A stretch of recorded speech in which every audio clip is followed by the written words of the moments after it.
When the Harrods McLaren took Max at month, Andy Wallace was suitably...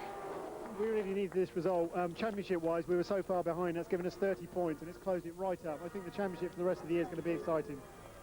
But his excitement was short-lived. By the next round at Spa, Moody Firehead had withdrawn the yellow McLaren, and Andy was driving a Lotus with Jan Lammers.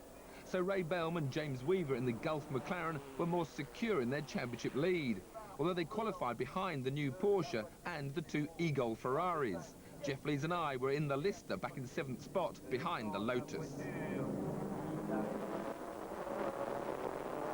At the start, the Porsche of Hans Stuck and Thierry Boutsen took a lead it wasn't to surrender for the duration of the 4-hour event.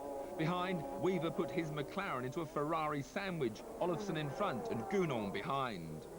Through the bus stop, and there's a gap back to the Smoky Lotus, the second Gulf car, Jeff in the Lister, and the two Mighty Vipers. Behind them, John Nielsen in the white McLaren was attacking, having qualified a lowly 11th on the grid. By the end of the first lap, he was up to 9th. Normally, it's the Ferraris that are quick at the start, but James soon attacked Olofsson and set off in a vain pursuit of the Porsche. Gounon, however, was a Ferrari on the move, and having passed his teammate, he put the McLaren back in the sandwich.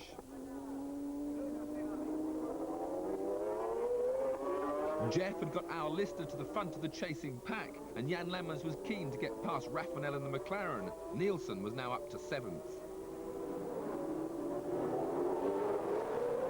Up ahead, Olofsson decided it was his turn to do a bit of overtaking, as the Ferraris relished the sweeping Spa circuit. But they are thirsty, and Gounon was the first to pit for fuel, just as our Lister hopes dropped with a broken valve spring. Eric Bernard took over the leading Ferrari, gave it some welly on cold tyres and stuck it on the beach. Embarrassing. But at least they would recover to finish 6th. We were going nowhere. While chaos reigned behind, the Porsche continued on its serene way. It had qualified 3 seconds faster than the field and looked unbeatable. The battle for second swung back towards McLaren as Olofsson's co-driver and team boss Della Noce was swamped by the Gulf cars at the La Source hairpin. The Nielsen-Bichère McLaren can still win the title, and slick pit work has helped move them up to 5th. While Andy Wallace showed that it's not just me who stalls cars in pit stops. Thanks, Andy. An hour to go, and the Olofsson Ferrari suffers its own delay with a sticking wheel nut, which means that Nielsen and Bichère, who have just passed the second Gulf McLaren, are now up to 3rd. But they didn't need to overtake it, because it suddenly blows up, just like its teammate at Brands 2 weeks earlier. So the Porsche won as it pleased, a lap ahead at the end, and Thierry Boutsen showed his delight, Belgian style. 2nd and 3rd were the 2 McLarens, but the Lotus was pit for 4th by the Ferrari right on the line. Cruel reward after a reliable run.